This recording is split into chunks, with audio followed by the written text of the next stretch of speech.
Yes, I am filming my YouTube video set on my toilet because I am bringing you our reveal of our grotty downstairs toilet into a pink paradise. I'm going to show you how we went from this to this in this video, and I hope you will enjoy watching today. And it is so super small that it is really difficult to film in here, so I thought why not chat to you on the toilet today and show you around our new space. Now, if you're new here, I share lots of renovation videos, paint tips and everything to do with interior design. So if that sounds like what you're interested in, please do hit subscribe and enjoy the rest of the video. But I'm very excited about this space. Now, it looks pretty unassuming.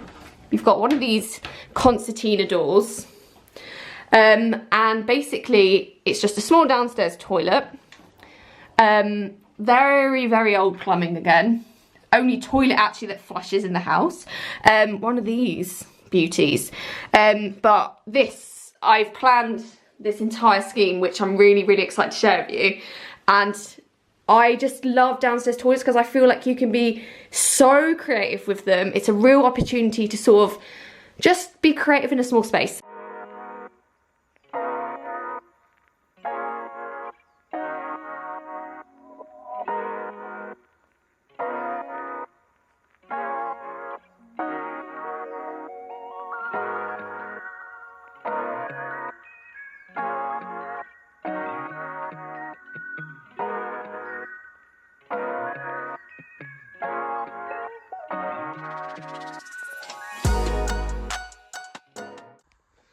Now to take all of these out.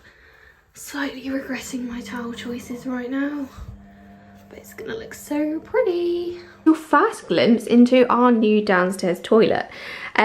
So most of it is plastered, but James had to build a like a wall around here because we've got a built-in toilet system, and then we've built a little shelf in here so we can do some decor styling there, and really increase the height of the ceiling. Before this was all boarded up, kind of probably gained like 10 centimeters or so, which actually makes quite a big difference. We've got the sink in already, so yeah, that's all gonna be plastered. And to be fair, like, this could be the room that's finished next, to be honest. Very excited. Very small, one of the smallest rooms, but very excited about this one.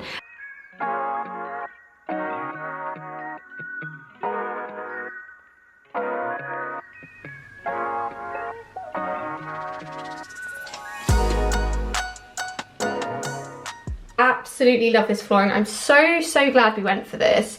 This kind of style is very modern and on trend right now, and tile play is one of my favorite things to explore because there's so many different ways you can put the ordinary into something really special. And this is what I would call basket case, which is just doing your 3 sets of tiles in different directions like this. You create this sort of geometric pattern. These tiles are from Sa Pietra.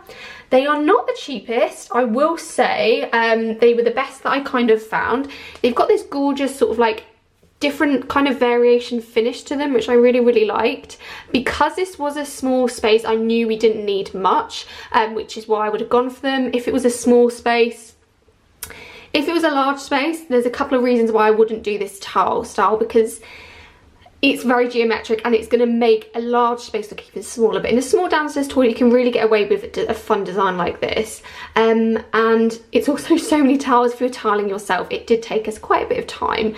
And we finished this off with a white grout. Now, this is my only kind of exception to using a white grout on floor, because a white grout gets dirty so quickly. But again, this isn't really not really used as often as kind of our bathroom upstairs and obviously our kitchen, and our dog doesn't come in here, which is a big plus. So this was our flooring, and obviously this had to be laid before we had all our plastering done, and obviously like the painting and woodwork and stuff. So let's talk about the paint colour. So I have colour drenched in here, and if you've seen my other videos, you'll kind of know I'm a huge fan of colour drenching. There's so many benefits of using it, and in a small room it can make a space feel a lot larger. Now, what you may have seen, and I'll talk you through, is The ceiling in here used to be a lot lower because it had boxed in cable work, so it used to come down just kind of almost above the window here. So it's really created quite a large sort of cavernous space, which is really, really nice. And just adding that colour drenched look to it has just made it feel kind of like just cozier. So this colour is Sulking Room Pink by Farrow. Huge favourite of this colour. And this is a south-facing room. It's nearly 9 AM and there's already so much light coming into this room. And obviously we've got this cafe curtain up now, which I'll come on to in a bit. But this is diffusing the light, but it's actually super bright. So we wanted to go for a colour that would counteract the brightness of the daylight, but also just have a really, really soft, moody effect. And this is Sulking Room Pink in dead flat. And I absolutely love this finish. It's slightly more expensive, but it means that you can go straight onto woodwork without having to prime as well. Oh gosh, hello. Yeah, so, and you just get the same colour look throughout, whereas if you normally go for your traditional emulsion and then you go for your eggshell is always going to come up a little bit shinier because typically eggshell is more durable because things get knocked on woodwork. But the colour is absolutely gorgeous, and obviously we've carried it all the way up to the ceiling, and it's just, oh, I love it. It's so nice. I'm just going to talk you through kind of like the sanitary ware bits and pieces that we picked. Now this is a huge upgrade from what we had before. If you remember, it was literally on the wall, you had to turn it on to get water, and there was never any hot water that when we came here anyway. So we opted for this little unit. This one's actually from Victorian Plumbing. It's bigger than we had before, and we've got some black hardware that goes with it, which I really wanted to use as sort of the definition against the Sulking Room Pink, which I love. So yeah, this is just like standard sink. We could have updated this to black if we wanted, but I kind of didn't want to make like a thing out of it. And then we've gone for the toilet seat. Obviously typically you see your white seats, but again, I wanted it to be fun. I wanted to make a feature of the toilet, so you've gone for this gorgeous toilet. The lid is actually Chatsworth from Victorian Plumbing. This we picked up from our local sort of like plumbing supplier. We kind of used to show them what we liked. They would then source something which typically is more expensive than your online retailers, but they're much better quality. And then obviously we built our cistern in, and as you can see, kind of this is the shelf that we built out, and that's all concealed beautifully in there, and we've got the flush plate that goes with it. And yeah, I mean, that's all there is really to your units in a small downstairs toilet, but it just completely elevates it having the black lid. And then light fixture wise, I wanted kind of a bit of a coastal but almost like luxurious feel to it. It's got a bit of an art deco feel because it's got like, I don't know if you can see, it's got the ribbed detailing on it, and this is from Habitat. It was around £50 I think, and I absolutely love it. It's gorgeous. And then on the back here we've got, I wanted just a really fun colour to introduce here, and this is from Desenio. Really affordable, really like their prints. This is from Graham and Green, and how gorgeous is this? I just love the colour play between these two. And then we've got this little plant here, which I actually picked up from B&Q. They had like 2 plants for £5, which I thought was super, but I just love the texture on this that it brings into the space. We have a lot of flat details, so I just wanted something with a little bit of a 3D effect that's just kind of creates more visual interest in the space. And then coming down here, I mean, for something we use every day, let's bring some fun and some design accent into it. So this one is from Firm Living. I've used Fern quite a few times. I just love this detail, which is gorgeous. And we actually have the matching hook. Actually, they had a matching hook like this, but it was too big for the space. So you've just got this gorgeous little brass hook here, and this towel, which is from H&M. And this ties in gorgeously with obviously the black and the white details in here. This was from Rebecca Oodle. Quite expensive, but we were getting boxes and we had to get over a certain amount to get free delivery. So we just picked this up, and we've got this little Rituals soap in here, which my mum got us when we moved in. And actually I think it goes with the red there gorgeously, so that's why I've picked that one. And then coming around here, hi! This was quite difficult. I don't know how well you'll see this, but this was quite difficult for a space to fill because it's super narrow. And I just love the droplet effect because it really plays on kind of the coastal feel that I wanted in this space. And I will link in the caption where this is from because I can't remember off the top of my head. And it's got this gorgeous rope detail on it here, so it just lends to that coastal feeling, which I absolutely love. And lastly, in terms of details, we have the cafe curtain, which just completely transforms this space. I can't tell you how long we were going to this toilet with no privacy at all, and a cafe curtain is just a much more modern approach to adding privacy than your traditional or voile curtains. Now, traditionally in the past, cafe curtains kind of are traditionally at the halfway point of a window. Now, you can really have them all the way up to the top of the window if you want. We've done it just to this point beneath where the window opens, and that's purely just so we can have that bright light that's coming in still. Now, the fabric that I've gone for here, it's 100% cotton, and this was from Linen and Letters, and one of the most affordable places I found, super quick delivery. And the curtain pole that we've got up here is from the House of Brass, and it's got these gorgeous spindles on the end, and this is a 6mm pole, and it is just perfect. We're going to use them again for when we do it in the kitchen. Hey guys, I'm sat in the toilet now.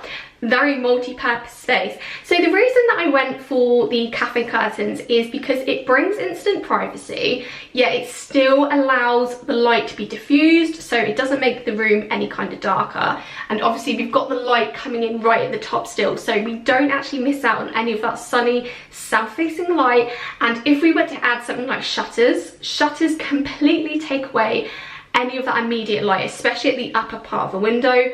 I'm not a fan of voile curtains as they're quite dated, whereas cafe curtains are on trend, and they're just a really super simple and also quite cost-effective way to add some privacy to a downstairs toilet. Now, traditionally downstairs toilets, actually a lot of them don't have windows, so that was kind of quite a it added a bit of a different dimension to the space because you have to cater for that bright light that's coming in. But we went for Linen and Letters in the end for the material. I did look at some others that are quite well known in sort of like the material cafe curtains industry. I won't say who that is, but they were so expensive with delivery that we went for Linen and Letters. Super quick for samples, and this is a 100% sheer linen in cream. And I only ordered 1 metre square, and we've got so much left. My mum made these for me. If you're interested, we'll do a video on how to make cafe curtains.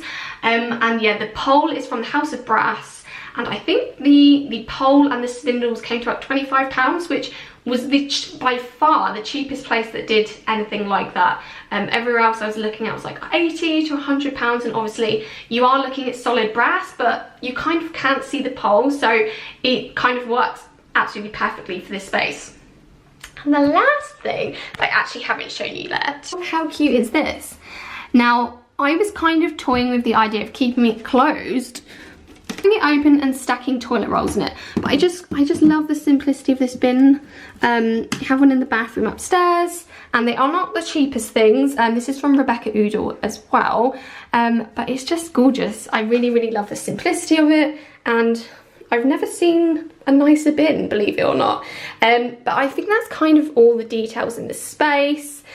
I don't know if I mentioned on a video, but we had to have pipework here, which we've obviously boxed in, and James has done such an amazing job of it. And where it's been colour drenched, you actually can't really tell from a distance that it's not just part of the wall. And you're going to have pipes no matter what you do with a downstairs toilet. It's never going to go straight out of the wall. So we just had to play around with it, but it's worked really well. And super happy with the space. The downstairs toilet isn't quite finished yet. We have our light switch to update, which will be the last thing. This will be replaced with brass. Guys, we don't have a door.